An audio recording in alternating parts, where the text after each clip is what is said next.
It's been many years. I think it's been like 7 years. 7 or 8 years, 7 years. Welcome back to Lebanon High School. It's snowing outside right now. Oh, wow.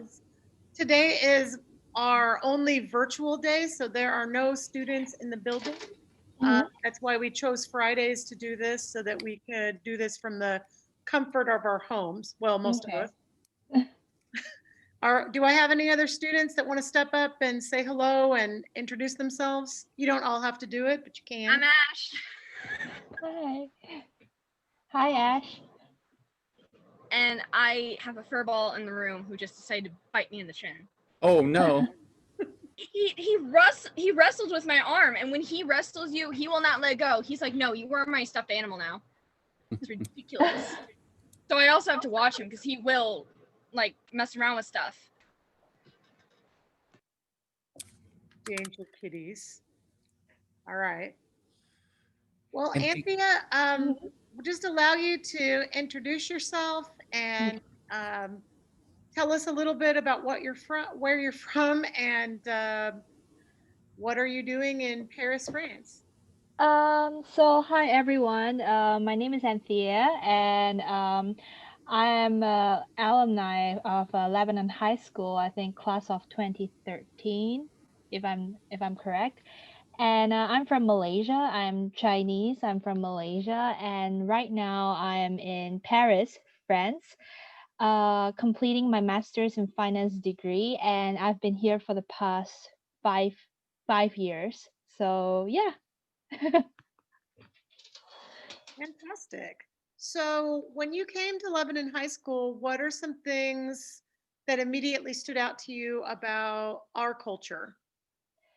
Um, okay, my first day of school, not really, I was really excited just by the little small things. The fact that I have my own locker is like the first excitement I have, and I think it's really something that I've always seen all those movies and from Hollywood about America, and I was like, oh, finally I have my own locker, and it's really like a big deal for me. And I think one thing that really stood out for me about Lebanon High School and high school in America in particular is the fact that you guys need to change classes every few hours, because in my country we just stay in one class and the teacher is the one who is changing, not not me.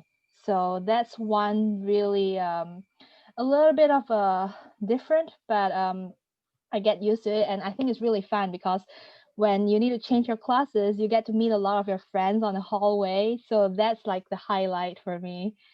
And I also find it really different because in Lebanon, all of you emphasize so much on sports and football, and that's something really new for me. And I've in my mind, football for me is soccer, so that's a little bit of a misunderstanding there. And I see in America people have so much emphasis on football and band, which I think is wonderful because you need some other extra activities outside of class as well. So I think that's a good thing for. It's a quite an experience for me. Did you go to many of our football games here at home? uh, Not really, but I kind of missed homecoming, which I was told it was a big deal.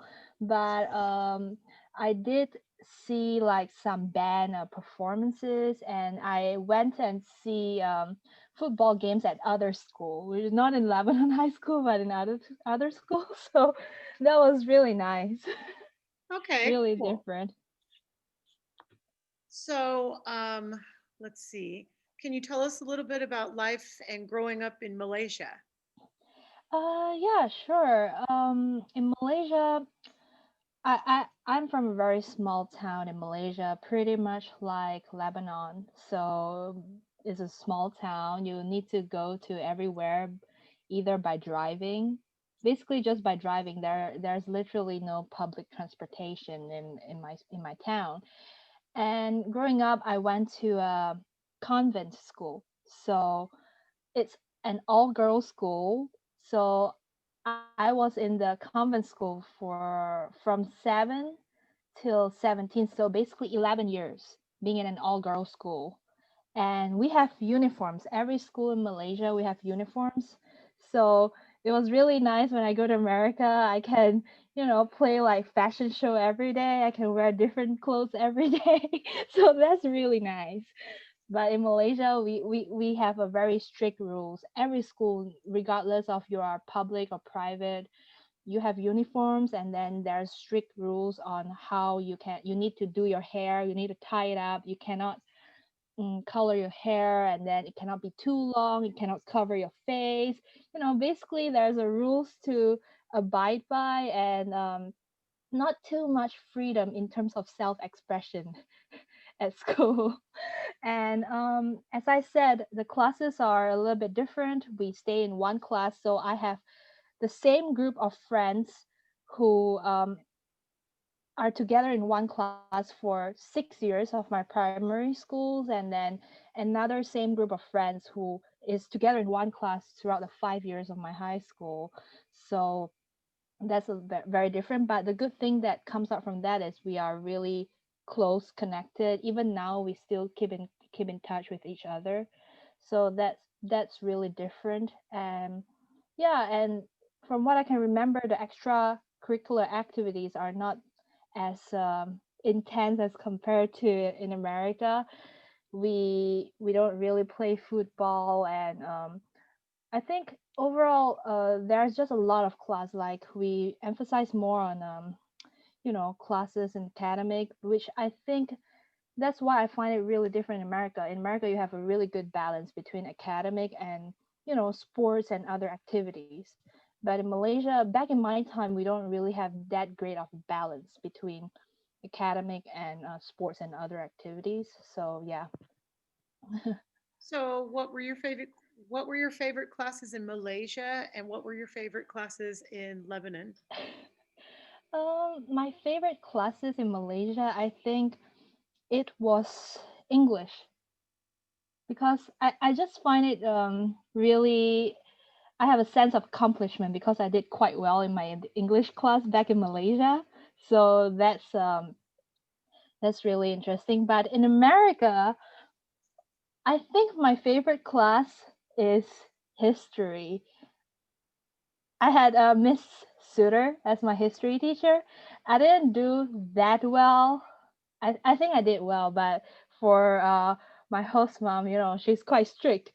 So I don't think I did that well, but I really enjoy it because, to be honest, that's the class where I learned a lot about American history and also the world history in general.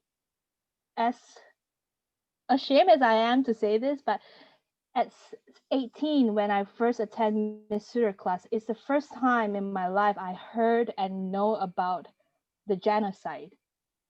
In Malaysia, we don't talk about that. Like in our history textbook, we don't really learn that. So that's like a big world history that everyone needs to know. But the first time I really knew about it was when I was 18 and in Lebanon. So Do you mean the genocide that took place during World War II in Europe, yeah, mostly against yeah, Jewish people? Okay. yeah. That's like for me, it's really mind blowing that I knew about this fact that late in my life. But that's also tell me a little bit different about like the education system in different countries. All right. Yeah. What languages do you speak? Um, so because I'm Malaysian, in Malaysia, our national language is Malay. Mhm. So I do speak Malay, and I do learn in Malay throughout my primary school and high school. And because I'm Chinese, so we speak Chinese at home. And of course, like because I have grandparents, they speak different Chinese dialects. So those and English. And because I'm in France right now, I speak French. Not perfect because I hang out with a lot of English speaking people, but I do understand French and speak French when necessary. Are your classes in French? Nope. Because when I first came to Paris, I finished my bachelor degree here at the American University of Paris. So everyone spoke English, and I really learned, like, practice, and I think my English it really advanced quite a lot throughout my 5 years in France because I speak to so many Americans. So that's really, I my English improved a lot throughout my 5 years here, and yeah, and all my classes are in English as well. So Wow. yeah. Um, could you teach us how to say hello in Malay? Mm, in Malay is if I want to say hello, how are you, is apa kabar? Apa kabar? Yeah. Oh, you pronounce it correctly. Like that's really good. So You if you probably want taught it to me 7 years ago. to, I'm guessing. I just couldn't remember it off the top of my head. yeah, you have so many exchange students back then in Lebanon, like a few, like 4, 5, or 6. So I miss it so much. Of course, we have none this year, and oh, I'm sure that's because of the pandemic. I'm trying to remember if we had one last year or oh, any. Eric, did we have any exchange students last year? I don't recall. I don't think we did. I think there were a couple in Conway and then maybe Stoutland, oh, but nothing. It wasn't. We were very unfortunate not to have them. I was an exchange student in college, and so I really appreciate oh, that nice. experience. And I love to invite the exchange students to Lebanon. So we hope to see Yeah. them again soon. From what I remember, it was Joyce that did all the arrangement for Mhm. exchange student. Is she still there? Because her job was really tough because dealing with all these exchange students and the host family is really difficult. Yes, I think Joyce Massey is still in Yeah, charge of the PAX program, or maybe yeah, it's changed a little bit, but it's the same program that you were involved. Is that right? yeah, yeah. I was I got the Kennedy Lugar Scholarship, which they created it after the 911 incident Yes. to bridge the cultural gap between people from different countries. So yeah. Very good. I want to kind of tie into what Miss Barker was talking about, is about your country, your heritage, your Mhm. culture. Um, what are some of the significant I guess historical milestones from Malaysia that you can recall? Um, I think historical milestone is historical. The Malaysian has been colonized by the British for many years. So even now, our legal system and our even from the most basic things like measurements, like other we are using the metric system, and we drive on the other side of the road, like how it is in the UK, and so our basically a lot of what we have in Malaysia right now is very similar to what we have in the UK. Even the education system, we have A levels and all that stuff. So in 1954, I think, Hmm. I hope I'm correct. We get our independence from the British. Yeah. So that's one really big historical milestone for Malaysia. But then I don't know if any one of you knew about Singapore. I'm pretty sure Singapore is more well known Sure. internationally. Sure. Yeah, but Singapore used to be a part of Malaysia actually. So Okay. yeah, but after a few years of our independence, they also want their own independence. So, but I just want to let people know out there that Singapore used to be a part of Malaysia, and it's just really right next to Malaysia. Actually, we Yeah. just need to cross a bridge. But um, yeah, so that's one historical milestone, and our president actually back then there was a big goal, what he called the goal 2020, which Mhm. he believes that in 2020 Malaysia will reach a new milestone economically and technologically. But then it kind of got screwed up a little from what happened last year. Yeah. So yeah, that's like the independence is a big thing for us, from what I can remember, because even when I talked to my grandma, like she was old, she actually lived through the whole Japanese colonization and then the British colonization. So she has a lot of really not so good memories in those years. So I think that's a big deal for us, because it is true independence right now that like in our country we have king, so Mhm. we have the monarchy, but then we also have prime minister, like very similar to the UK. Yes. But yeah, that's something very big deal for us. Very good. Um, can you give us an idea of popular culture in Malaysia? Maybe its influences, music, art, food, that sort of thing. Yeah, sure. So in Malaysia, the one thing we need to know is there's basically three main races: Chinese, Malay, and Indian. So a lot of our food culture are heavily influenced by all these three races. So obviously we have, if I said I love Chinese food, but whatever Chinese food that I'm referring to, it wouldn't be the same as what people in China is eating. So it's definitely very different. So that's one thing. And also the language that we speak. Yes, I do speak Chinese, and let's say when I go to China, I understand what people are talking about. But the Chinese in Malaysia is also heavily influenced by other races as well. So we have a different type of accent, and then we have different slangs and everything. So I think that's something very interesting about our culture, because like from young age we live in a very multicultural environment. So that's one thing that I'm also very proud of as a Malaysian. And in terms of popular culture and everything, I think wow, that's very challenging, because I never really thought about that. Like, mm, well, oh man.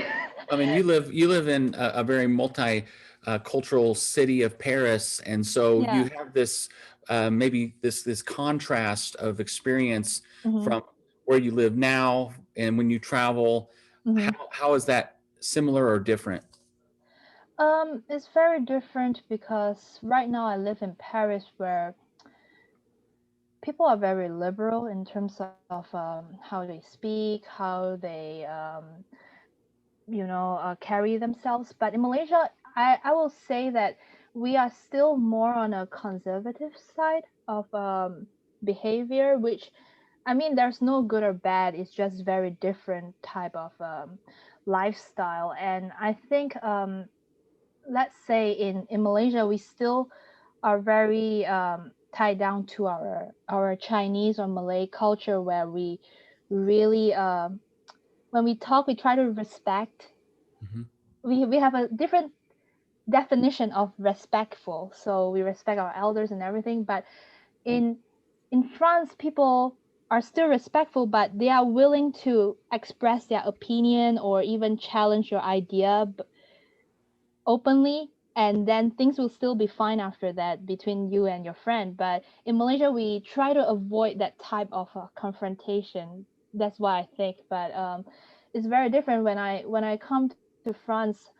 I'm always being how should I put it, like when I first came here, I don't think I really fit into the whole social style of French people, because I'm always very quite reserved. But after a while, I realized the French are very open, and then they are not scared of confrontation and discussion or debate between, like, you can be different, but you can talk about them. But in Malaysia, we don't do that. Like, oh, we just try to blend into the majority. Those kind of mentality. So I think that that is what really different in terms of socially here. Do you think that your experiences in the U.S. and in Paris Mhm. have influenced your actions or the way you think? And do you see that when you travel to Malaysia?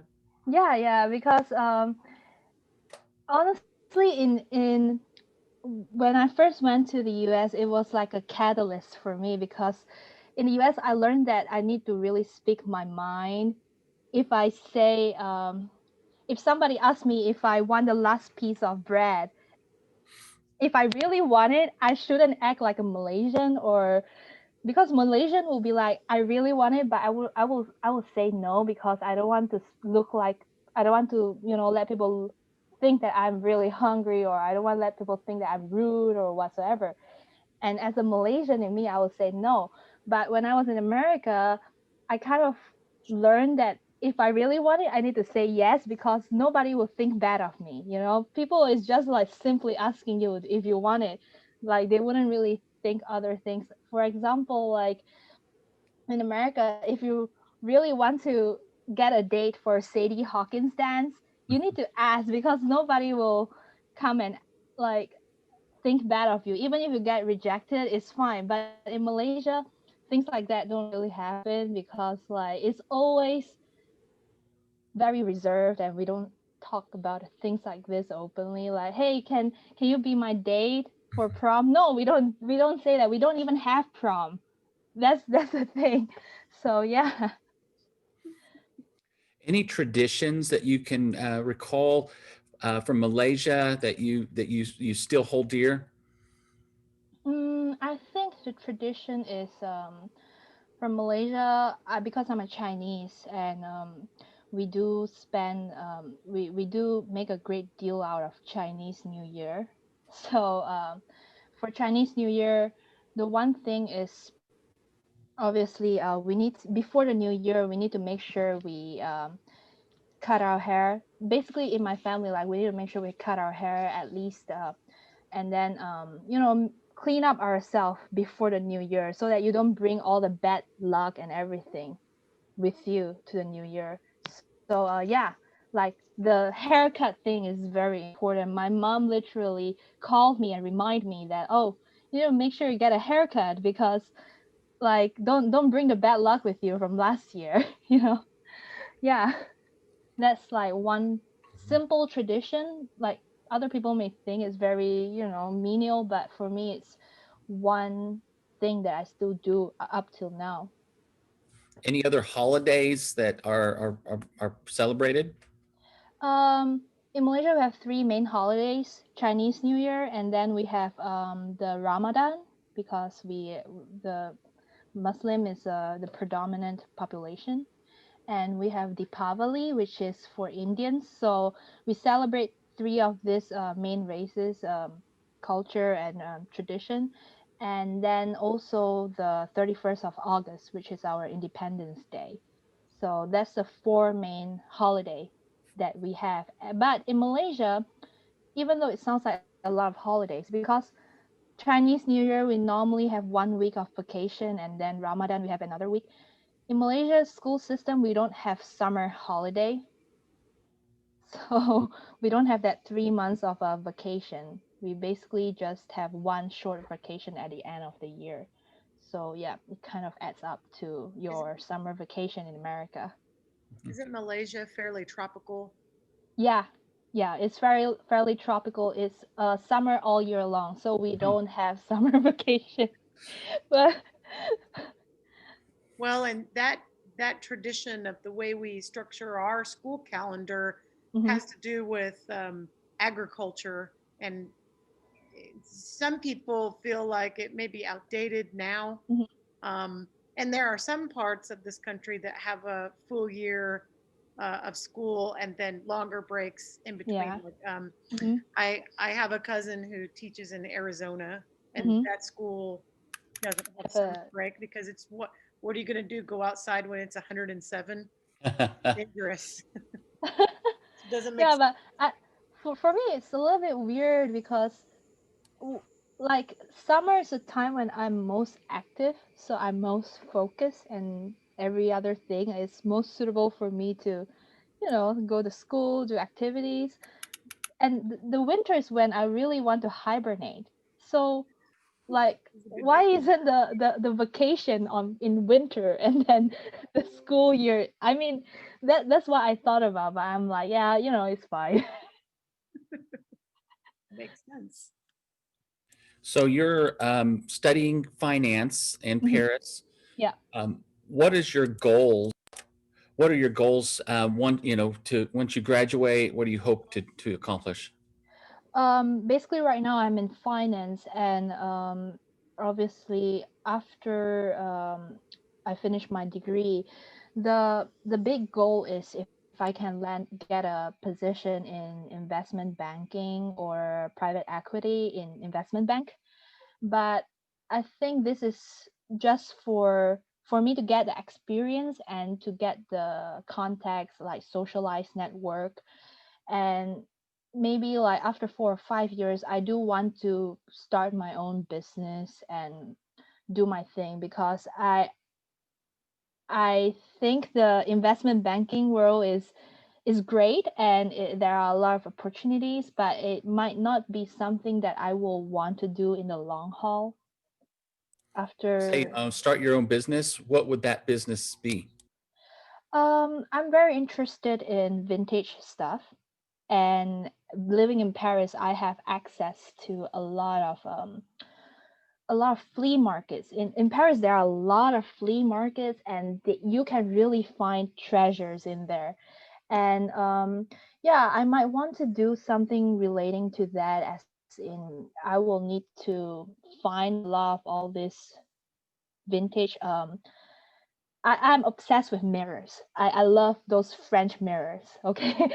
So maybe things like this, and then I will, refurbish or resell it to in Asia, because the same type of French mirror that you can find at a flea market here might cost you, I don't know, 50 to 100 depending on the condition.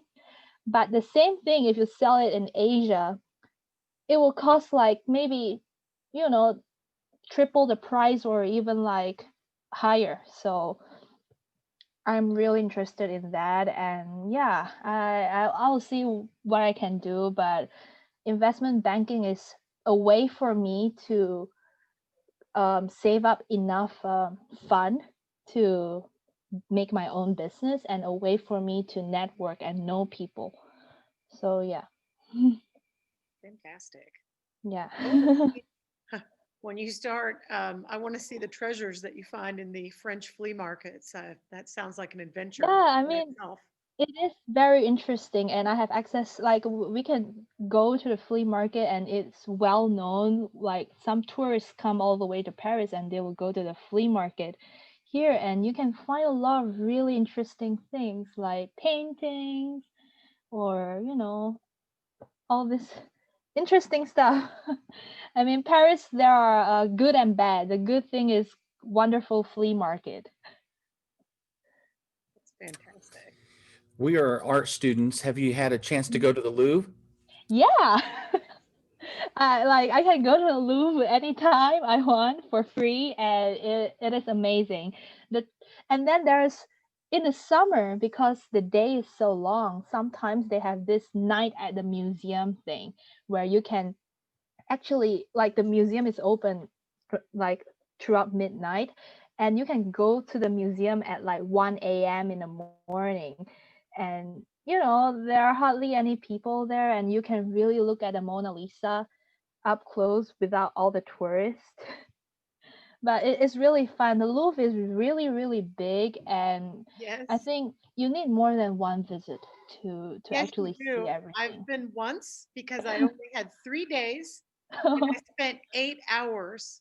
I was in there just trying to do as much as I could, assuming Yeah. I could never come back. Mhm. And I remember my head was pounding at the end of the day, but I was Oh, so happy to have the experience. And I yeah. don't know if I'll ever get back there, but I'm No, glad you will. And the next time you come, you should visit like the Orsay Museum. I did visit the Orsay. Orsay. I knew that. So it I was all good. personally think Orsay is much prettier than the Louvre in terms of the whole setup, the way it's curated. Mhm. I prefer Orsay, but the Louvre is really there is wonderful, and people like sometimes you spend too much time in the hall one where they have the Renaissance painting where the Mona Lisa is, but there's also hall 2 and hall 3 where they have the sculptures, and it's really wonderful. It, it is. It was 1994, so it was quite a long time ago. Um, so I am due for another trip. No, Maybe it's after all this pandemic stuff is over, yeah, which yeah, that might be an interesting thing to explore. Can you yeah. talk to the students about what it was like living in Paris during the pandemic, and then maybe also, what your family went through back home in Malaysia? Well, for me during the pandemic, things was quite we in the Europe they don't catch up that fast except Italy, and I remember I was still going to class till February 2020, and I think mid March classes starting to move online, and it was a lockdown, full lockdown, and nobody can leave the home, and even when we go to the grocery we need to line up outside, like there was a line outside because they really try to limit the amount of people going in. And I remember that I stayed at home. I there was a point where I didn't step out of my house for 2 weeks, and I'm totally fine with that. I'm somebody who loves to stay at home, so for me it wasn't like mentally challenging or whatsoever. But yeah, it was crazy, and up till the summer, I think June 2020, it slowly gets better, and then there was still a slightly normal summer for us. We still kind of I still kind of meet with my friends. We get out, get by the river, and have little drinks here and there. But yeah, but we are in a lockdown again in Paris right now, where the curfew starts at 6 p.m. So after 6 p.m., nobody is allowed to leave the house unless you have a form saying that you're outside of the house for the specific reasons like listed out on the forms. So not really for meeting up with your friends. So yeah. And for my family, I think in Asia the rules are even stricter and tighter. So they are experiencing the same thing, lockdown, and basically my mom and my dad was just staying at home through for a few months, and now things are slowly getting back to normal. But they're experiencing another lockdown again as of last week as well. So yeah, I can't wait for things to get back to I don't know, slightly normal. Yeah, I'm ready to see vaccinations roll out so that maybe we Yeah, can turn yeah, this around really soon. yeah. So, um, it's 11. Well, we're about 40 Hmm. minutes in, and I want to make sure that students, Lebanon High School students, have a chance to ask questions of their own. Um, Sure. so if you have a question, you can either type it in the chat or you can step up to the mic Mm. and ask Anthea questions that you may have about Malaysia, Yes. or about Chinese culture, or Yeah. about living in Paris. So much Yep. here. France. They're shy. Yeah. What's it like in Malaysia? Mm, Malaysia is I can say first of all it's very hot, summer all year long, and it's a hybrid of different cultures. There are a lot of as I said, there are three main races. There are Chinese, Malay, and Indians, and Malaysia is like Thailand. If I must like relate it to a country where the city like the city never sleeps. I remember there was like a lot of shops will still be open past midnight, and it was really interesting, and life there is really convenient as well if you live in a city in Malaysia, because public transportations are everywhere, and then the living cost in Malaysia is quite low as well. So it's really nice, and there are a lot of expats in Malaysia. So if you are planning to move to Malaysia, you don't need to worry so much about the not fitting in, because there are a lot of expats in Malaysia, and basically almost everyone in Malaysia speaks English. So there wouldn't be any like language barrier, because almost all of us speaks English and understand English. So yeah. Fantastic. More questions? What was the economy base in Malaysia? The economy in Malaysia, I couldn't remember the exact GDP of the country, but I can tell you is Malaysia is the main exports in Malaysia is mostly what do you call, like plantations. So there was a time when the main exports of Malaysia is palm oil, which right now a lot of food ingredients trying to avoid palm oil, but it used to be the main exports of Malaysian economy. And then also a lot of all these plantation products are our GDP source, and the economy is booming, but it's not as advanced as when you compare it to Singapore. But yeah, Malaysia. I because I haven't been back in Malaysia for the past like few years, so but from what I heard from the news is it's slowly changing and becoming more advanced in terms of economy of the country. But yeah, I'm excited to see how my country turned into after a few years. I was supposed to go back this year, but I don't think it's happening soon. So yeah. Are you homesick? Um, it's okay. I'm not somebody who get homesick that easily, but I do miss my parents. I haven't seen them for some time, and hopefully they are doing all right. But I from what my friend told me, things the country is changing quite quickly. So yeah, things might be a little bit different from what it used to be when I left. Right. Yeah, with a new government and uh yeah. Are you planning on going back to live in Malaysia or stay in like Paris? Mm, after I graduate, I do want to stay in Paris, or in Europe in general. I think Paris is a city that I would love to continue staying here for the next at least 5 years. But after that, I'm planning actually to move to another country after a few years of working in Paris. But I don't know. Definitely not back to Malaysia.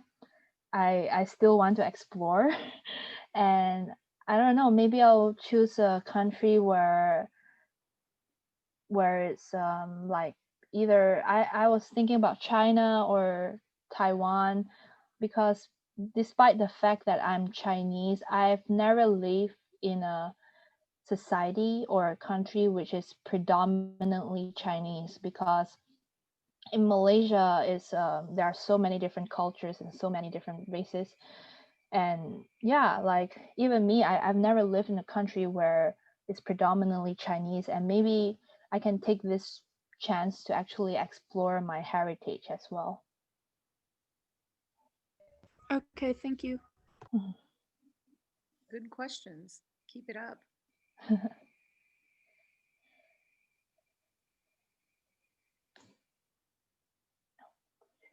Don't be shy.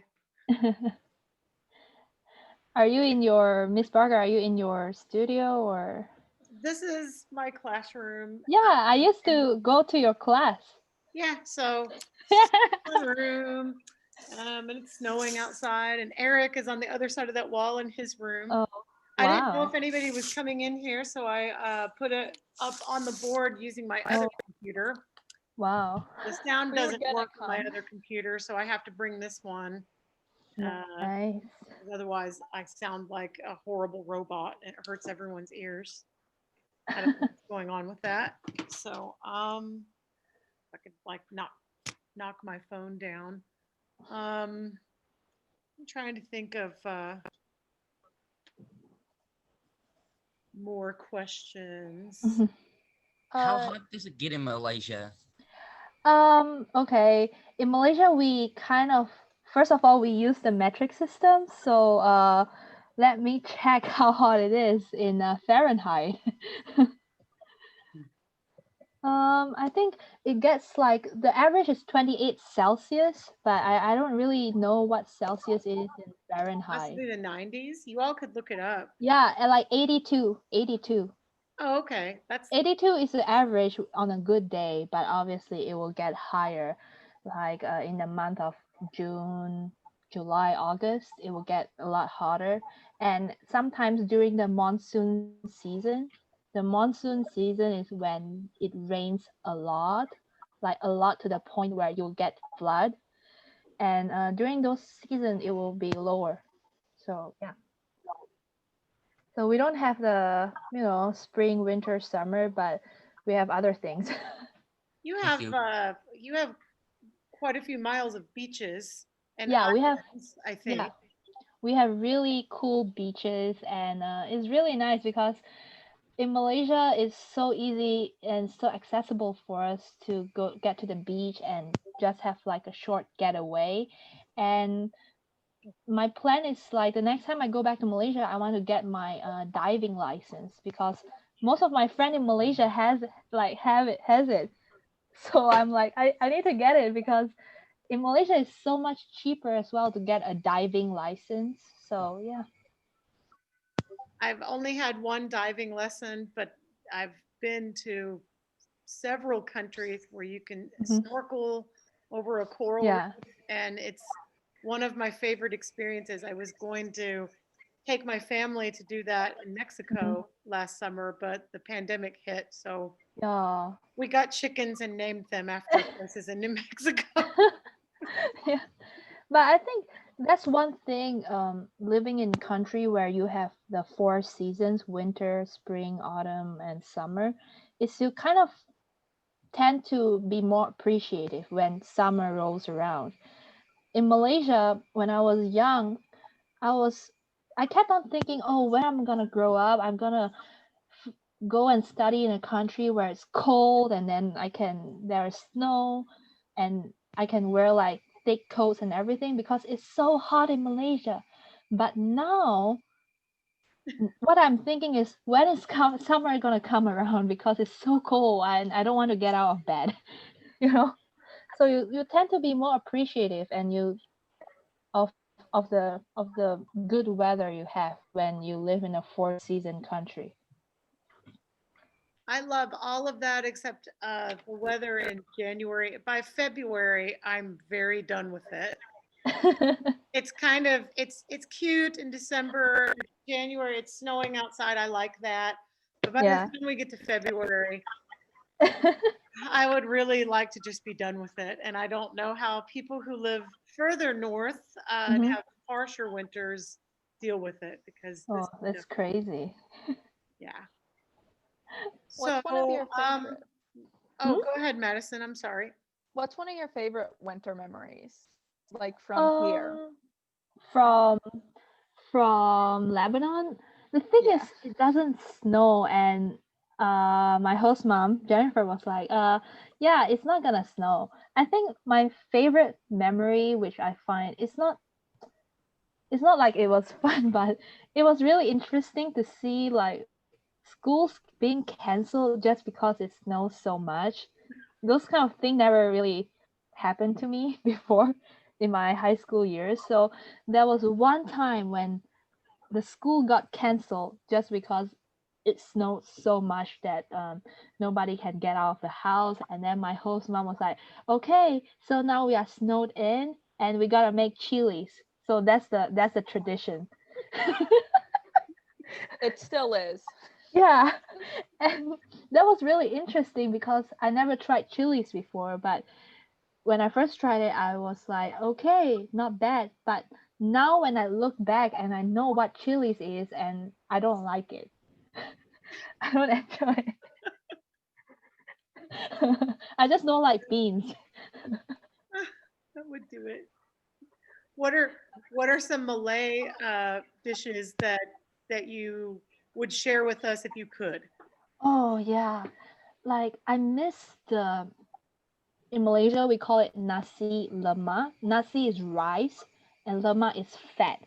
So the way you cook it is you basically cook the rice in coconut milk and then with a leaf where it's we call it pandan. It's a very fragrant leaf.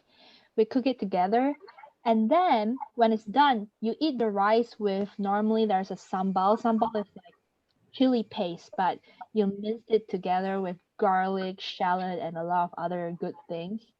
You eat it with sambal, and then sometimes you can even eat it with curry. But my favorite is you eat it with fried chicken, but not those like KFC fried chicken. The way it needs to be a Malay fried chicken because before they fry the chicken, they will marinate the chicken in all those spices where it's like lemongrass, galangal, like all those Asian spices, and then they will fry it. So it is totally different from KFC, but oh, it's so good. And I remember there was this stall in Kuala Lumpur where I used to study at.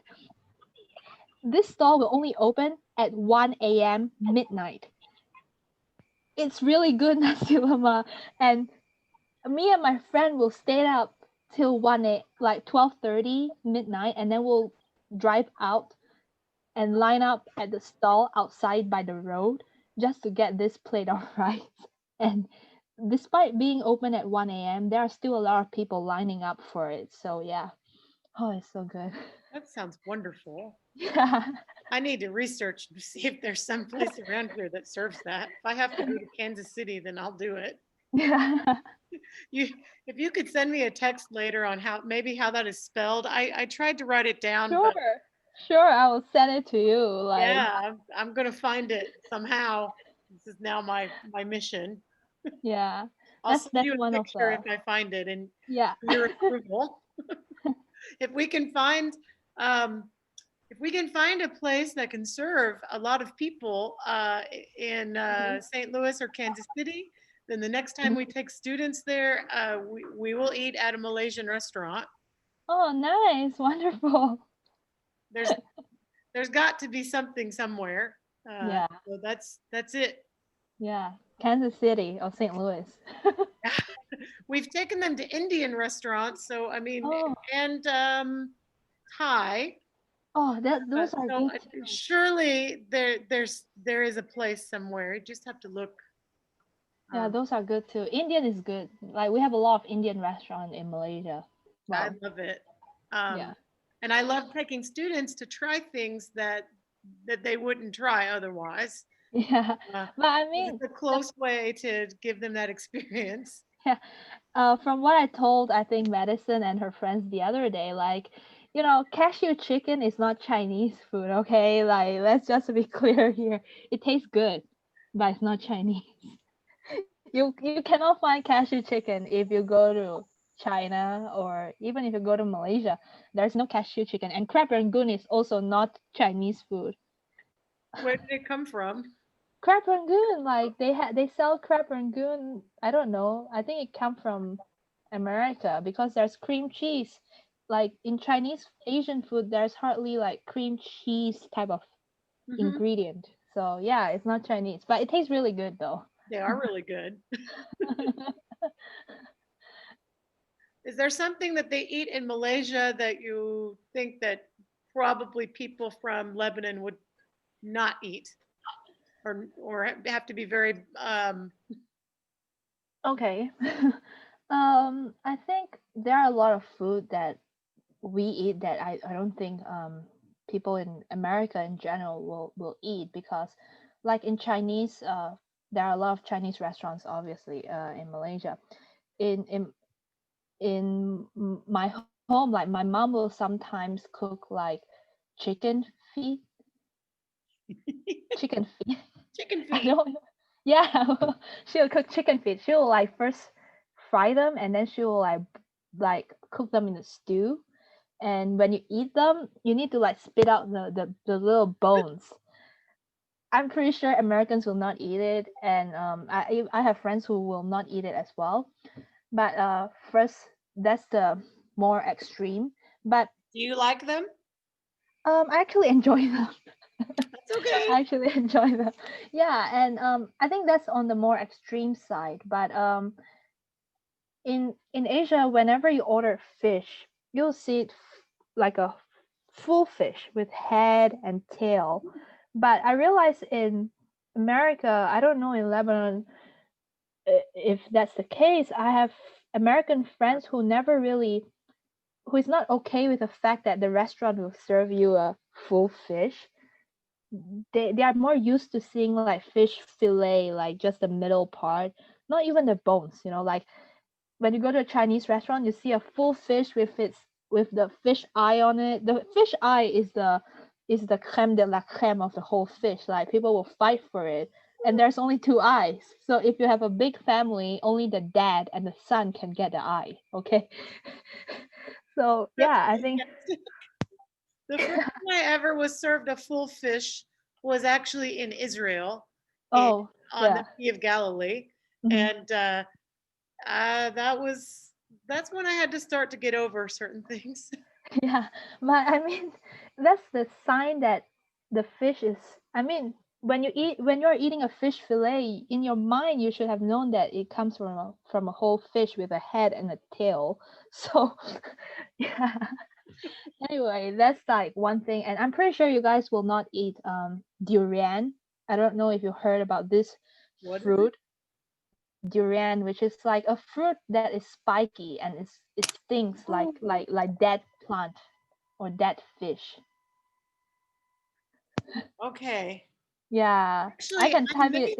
I may have encountered things flavored with it because we like to there's a Korean market and they sell not just Korean products but Hmm. things from all over different parts of Asia, Yeah. Eastern Asia. Hmm. And I think I've encountered things flavored with it. And Oh yeah, my yeah. reaction was, what is this? It's so good. It's just an acquired taste. Yeah, it's either you like it or you hate it because my boyfriend he's very accepting of a lot of Asian food, but durian is one thing that is just no, like, because when you eat durian, the whole house smells like durian. Your hand will smell like durian for the next 2 days, and like your whole life will smell like durian, you know. So, but it's really good.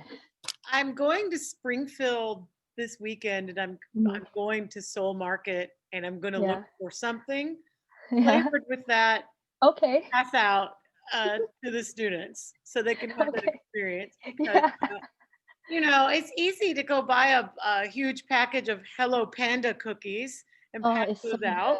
Yeah, those are so good. I love them, but they need to have. I don't know. There's crackers flavored with shrimp and some things that, Oh, those or are good things made out too. of seaweed. So those are some of the things that the students need to have the experience to try. Yeah, So yeah. if you have anything else that I should look for, just let me know. Yeah, definitely. Especially in Lebanon, I don't think there are any specialty store. No, not in Yeah. Lebanon. There Yeah. are a few in Springfield. If I drove further away, I'd Mhm. probably have a better selection. So, like, I don't Yeah. think there's a I was Malaysian restaurant in Springfield, but I no, might find one in St. Louis. you might. Or if you can find an Indonesian restaurant, it's very close. The culture is very close. That's why the food is quite similar. But yeah, I don't think there are any. Nah, not in Lebanon. I was so surprised back then when I'm able to find those good Korean ramen, like the Shin ramen at Walmart in Lebanon. And I was like, oh, I found this ramen is so good, and they finally have it in Walmart. But then they have the American version of Shin ramen, so it doesn't taste that good as well. Oh, wow. So I took over again. We've Mhm. been at this an hour, so we're going to wrap this up. And I just Yeah. want to give students a chance to talk or ask any more questions before we Okay. take How it back. was the new? I'm sorry, Rylan. Okay. Uh, How was when you first came to America? h- Mhm. What was your experience with music? Music. Yeah. Um. Okay. Before I go to America, I listen to a lot of American music, of course, but it's not it's it's very different because in internationally, like there are a few of those artists that are more famous, but one main takeaway that after living in Lebanon is I tend to love country music a little bit. You know, my favorite country music is Big Green Tractor. I don't know if you know the song.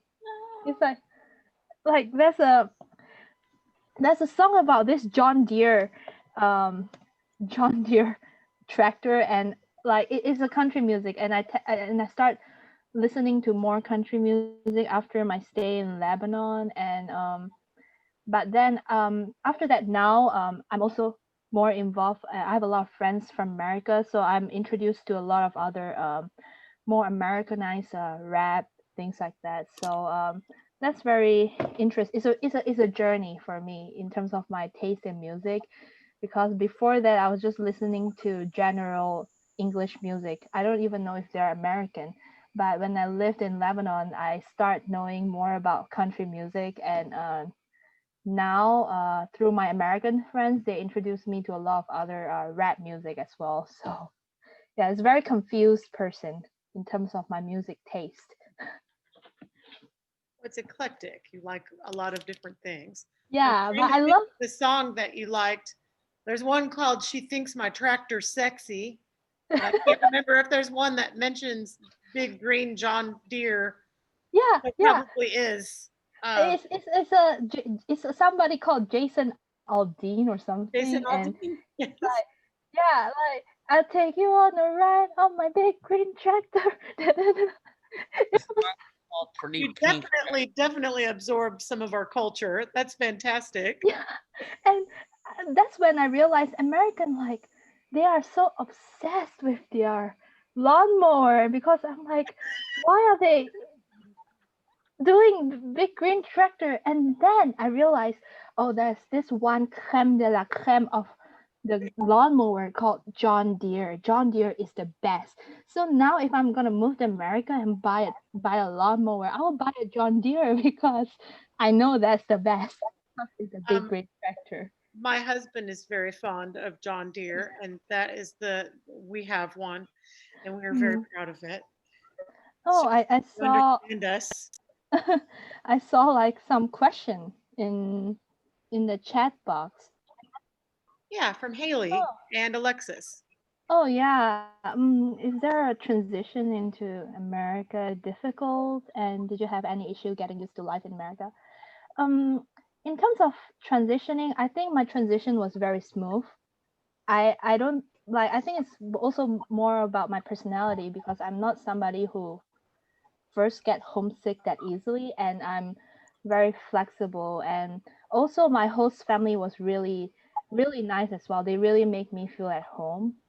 And the one thing is that's quite different is because in Malaysia the English that we learned is British English, so the way we pronounce things are more British English, the way of pronouncing things.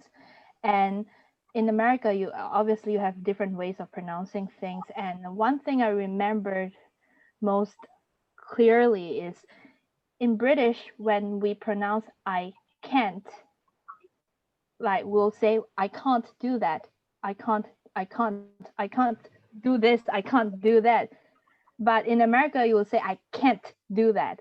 So this slight difference actually made my English teacher quite confused in terms of if I can do something or I cannot do something, because but other than that, is it's been a very smooth transition, and for me, because I read about the American culture, I watch about it on TV. Even though there are a lot of things that are different from what's on TV and what's in Lebanon, but still, like, I think I don't have that much of a difficulties trying to blend in.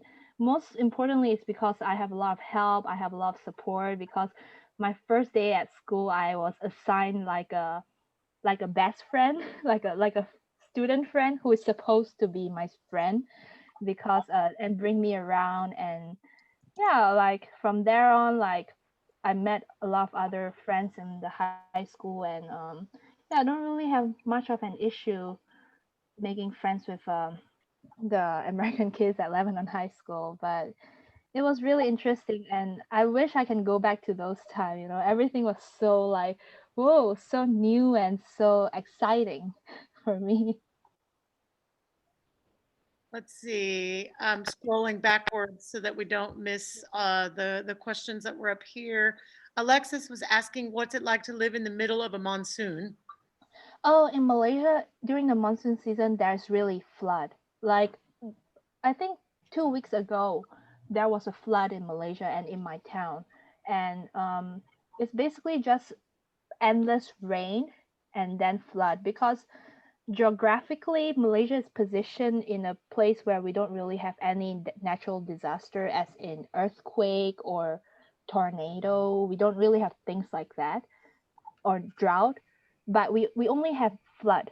And during the monsoon season there's just flood. And I personally never really experienced flood before, but I have friends who lived in places where it's like lower in in altitude or something like that, where they are more their house is more prone to flooding.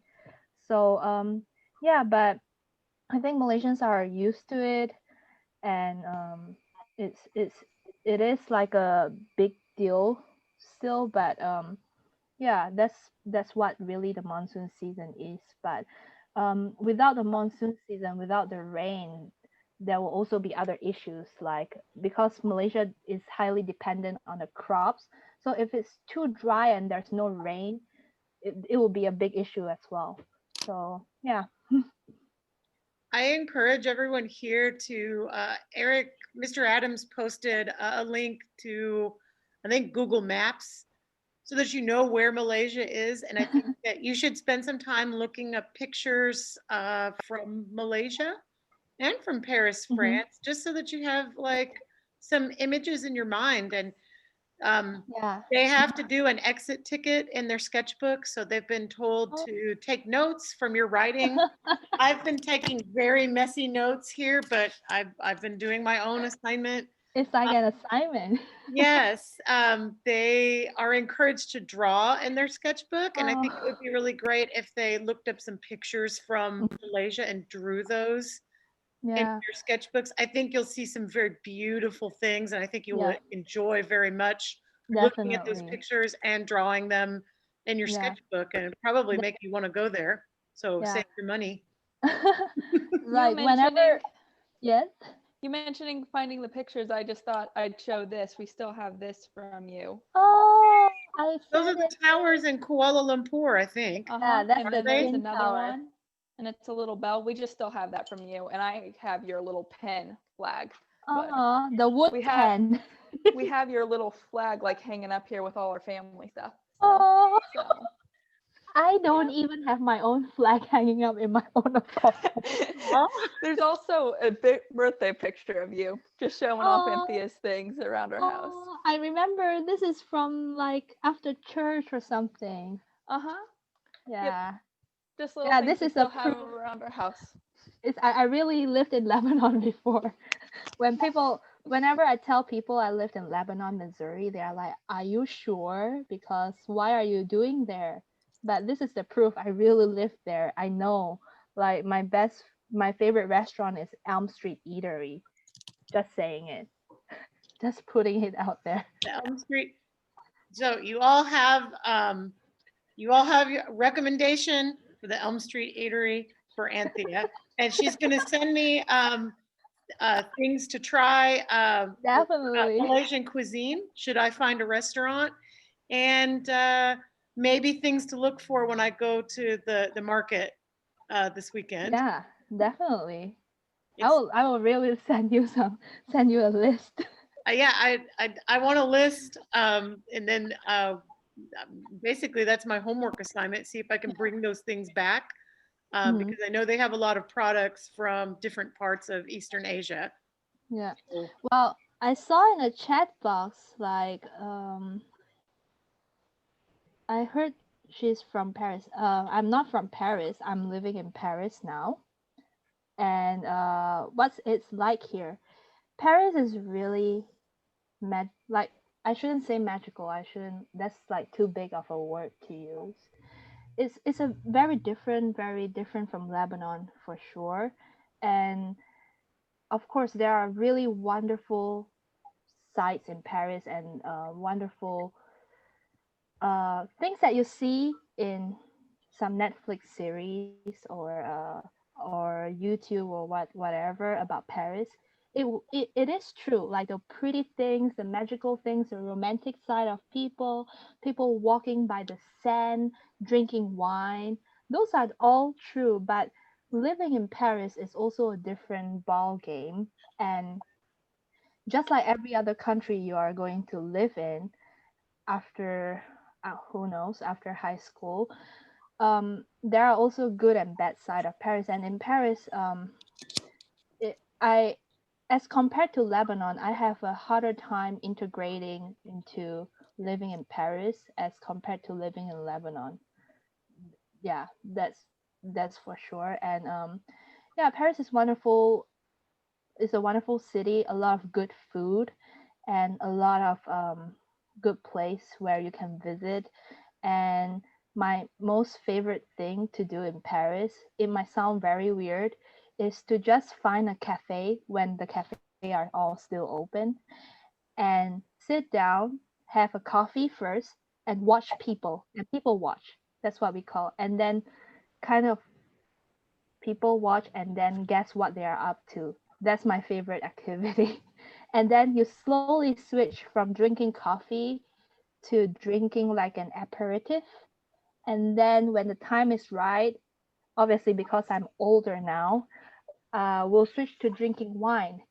And then we'll continue doing that every other week with my friends. And yeah, it's a very interesting place, interesting lifestyle, and a lot of opportunities, a lot of different things to see here. And yeah, it's very nice. And if you are ever here in Paris, any one of you, you should, if you want somebody to bring you around, I'm still here. So yeah.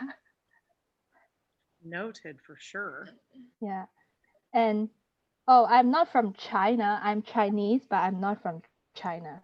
The concept is the same as in if you meet a Korean in Koreatown, the Korean might be an American. American is a nationality, it's his heritage, but he's from America still because he's born in America. For me, like I'm born in Malaysia. Malaysia is my nationality. My race is Chinese, but I'm not born in China. My great grandparents are probably born in China, but I'm not. So, yep. It's very confused. But it's a wonderful opportunity to learn about that, because one of Yeah. the things that we're emphasizing is that culture is complex and Yes. and layered, and many of us are living with the influence of more than one culture. Yeah, And so definitely. it's perfect that we're talking to you first. Yeah, definitely So because I do want to allow you to go to your evening, because we've probably yeah. we've run over time, and I'm like so pleased that Oh, you're sorry. interested, and they're no, I just want to respect Yeah. your time. Oh, no So worries. if anybody else has any last questions, Yeah. give one more question, and then we're going to say our goodbyes. Ash. I got one, but I don't even know how to Yeah. say it. Because Yeah. it can I have a tendency to sound really confusing. Oh, no worries. When I I'm a confused person too sometimes. Oh, that this works. From your perspective, is there any like similarities from all the from your culture and the one that you know from like your experience? I messed up already. No, you didn't mess up. Like, I'm listening. Is there any similarities in terms of all these cultures? Yeah, and like from your own. And from my own, right off the bat, I couldn't really find the similarities. Maybe it's just because I haven't been here long enough. Like, even though you will think 5 years is a long time, but for me, 5 years just pass right off in front of my eyes. It's just like, 5 years is very quick. Yeah, so even now I've still experienced different like new things every other day, and I have new thoughts about the culture here. So maybe there are similarities, but my mind is still set to focus on the differences, if you get what I mean. Yeah.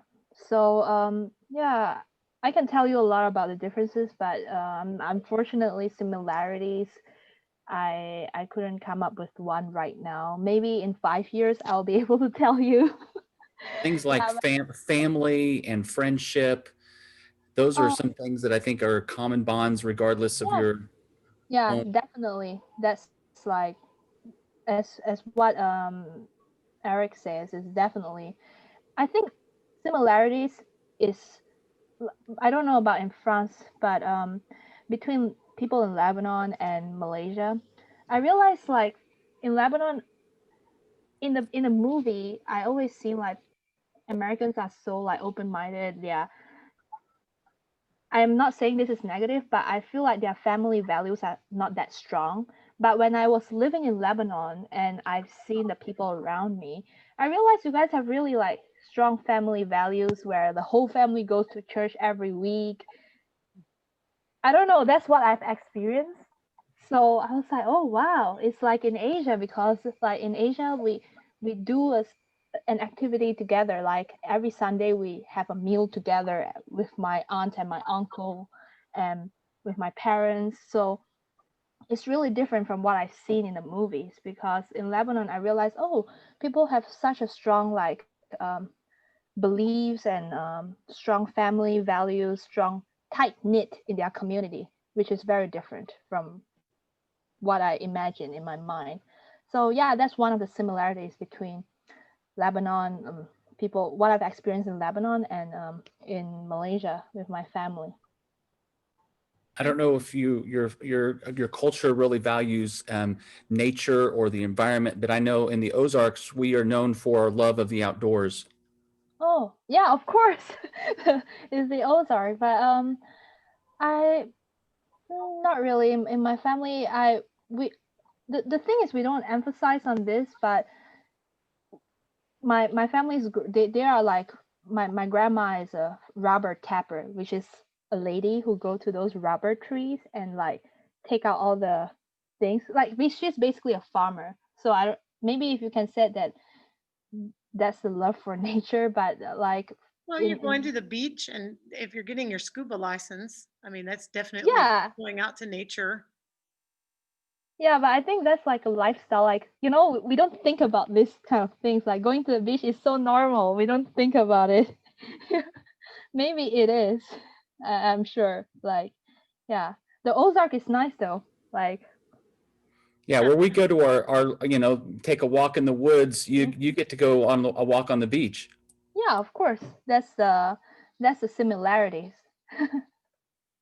Perfect. Well, can you tell us how to say goodbye in Malaysian? We have apa kabar for hello. hmm Uh, goodbye is jumpa lagi is, I can type in the chat. Palabi. Jumpa lagi. Not Oompa Loompa or something like that. Jumpa lagi. But this one is mostly goodbye and like I will see you again. You know, Jumpa lagi. Better. I like that. Palagi. Yeah. It sounds like And you're then saying a soup dish or something. maybe. And in French, we say au revoir. Au revoir. Au revoir. Au revoir. I'm sure you guys know this. Au revoir. I Yeah. can't say it very well, but I know it. Yeah. And jumpa. Oh. I watch it, so you get that. Yeah, and if any one of you Yeah. ever want to come to France or even study here, you can I'm good. ask me. Or want to study in Malaysia or move to Malaysia because it's a wonderful country, a lot of beaches. You can, get in touch with me anytime. Fantastic. Maybe if I didn't have such high anxiety. That's just me. Due to all Yeah. All right, this has Jumpa been lagi. fantastic. I'm so glad you were our first culture fair guest. Thank you so much. It's my pleasure. I enjoy it a lot as well. All right, we'll now wish you jumpa lagi and au Jumpa revoir. lagi. Au revoir. Bye. Bye bye. Bye.